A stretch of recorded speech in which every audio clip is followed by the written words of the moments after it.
দেখুন বন্ধুরা, আজকে আমাদের এখানে পারিবারিক বনভোজন হচ্ছে। আমরা সবাই একটি ফার্ম হাউসে আসছি।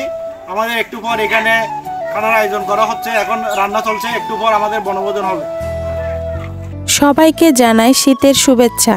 হ্যালো এভরিওয়ান, সবাই কেমন আছেন? আশা করি ভালো আছেন। পিকনিকের ব্লগ নিয়ে আমরা চলে আসলাম আপনাদের মাঝে। পিকনিকে আমরা কি করলাম সেগুলো আজ সংক্ষিপ্ত আকারে শেয়ার করব আমাদের এই ছোট্ট ভিডিওতে। আপনারা সবাই পাশে থাকবেন। আজকে আমাদের পারিবারিক পিকনিক, তবে বাড়িতে নয়, বাড়ি থেকে সামান্য দূরে গ্রামীণ পরিবেশে।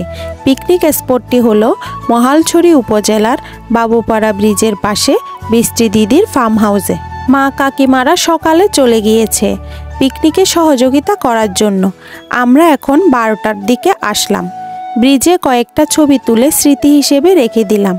হঠাৎ আমাদের চোখে পড়ল অনেকগুলো হাঁসগুলো ব্রিজের নিচে আপন মনে ঘুরে বেড়াচ্ছে। পিকনিকে আসা ছোট বাচ্চারা টায়ার নিয়ে অনেক আনন্দ করছিল। আমরা এখন প্রবেশ করলাম পিকনিক স্পটে। সেখানে গিয়ে দেখতে পেলাম জায়গাটি অনেকটা খামার বাড়ির মতো, যেটাকে আমরা ফার্ম হাউস বলে থাকি।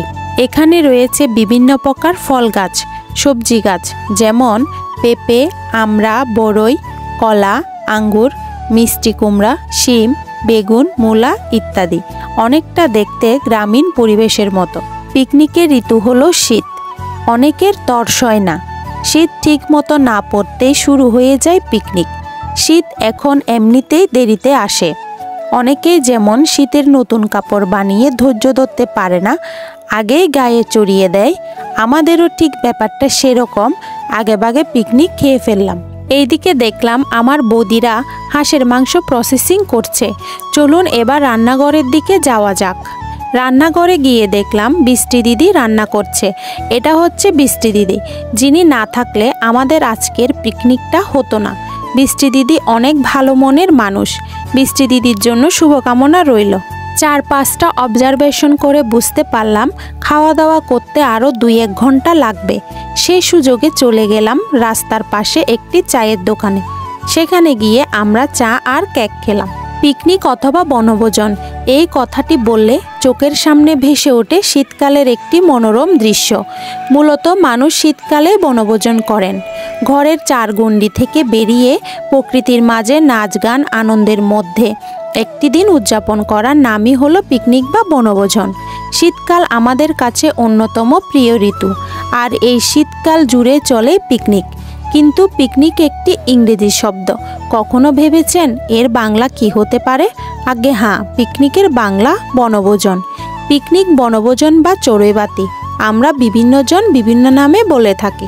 পিকনিকে অংশগ্রহণকারীরা আস্তে আস্তে যুক্ত হচ্ছেন।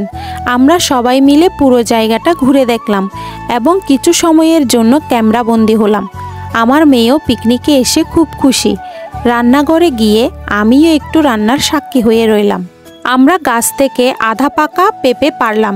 এখন এগুলো প্রস্তুত করা হচ্ছে ভর্তা খাওয়ার জন্য। পেঁপে ভর্তাতে দিয়ে দিলাম লেবু পাতা। লেবু পাতা দেওয়ার ফলে ভর্তার টেস্ট বেড়ে গেল আরও দ্বিগুণ। তারপর আমরা সবাই মিলে আনন্দ করে পেঁপে ভর্তা খেলাম। ছোট বড় সবাই আমরা অনেক মজা করলাম। ক্ষণিকের জীবন আজ আছে, হয়তো কাল নেই, কিন্তু আমাদের স্মৃতিগুলো থেকে যায় আজীবন। আজকে আমাদের পিকনিকে রান্না হলো সাদা ভাত, শুটকি ভর্তা, সালাদ, বাঁধাকপি সিদ্ধ, ডিম, মাছ, মুরগির মাংস আর হলো হাঁসের মাংস। শুরু হয়ে গেল আমাদের পিকনিকের খাওয়া দাওয়া। ছোটরা আগে খাওয়ার পর্ব সেরে নিল। আপনার ছোটবেলার পিকনিকের স্মৃতি মনে আছে নিশ্চয়। বছরের শেষে কিংবা শুরুর সময়টাতে ছোটরা সবাই মিলে 20 টাকা কিংবা 30 টাকা চাঁদা তুলে বাজার করে আনা হতো। আর প্রতি ঘর থেকে তোলা হতো চাল, ডাল, আলু, পেঁয়াজ, মরিচের মতো উপকরণ। এরপর সবাই মিলে পাড়ার মা অথবা কাকিমা কাউকে দিয়ে রান্না করানো। হঠাৎ বড়দের মতো দায়িত্ব পেয়ে গিয়ে নিজেকেও কেমন গুরুত্বপূর্ণ মনে হতো। পিকনিক নিয়ে এমন অনেক আনন্দের স্মৃতি জড়িয়ে আছে আমাদের প্রায় সবার জীবনে। আমরাও বসে পড়লাম খেতে।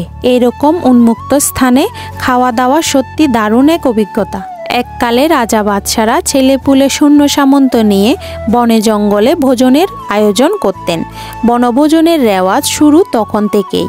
এক সময় গ্রামে আয়োজন করা হতো চড়ুইভাতি, তবে সময়ের সঙ্গে সঙ্গে পাল্টে গেছে রূপবৈচিত্র্য। এখন বনভোজন হয় কর্পোরেট আদলে। খাওয়া দাওয়া শেষ করে 1 লিটার একটি পান্তাকে আমরা 20 থেকে 25 জন মিলে ভাগাভাগি করে খেলাম। এটা হলো পিকনিকের আসল মজা। আজ এই পর্যন্ত। সবার জীবন হাসি খুশিতে ভরে উঠুক, আমরা এই কামনা করি। ভালো থাকবেন সবাই। দেখা হবে নতুন কোনো ভিডিওতে। টাটা।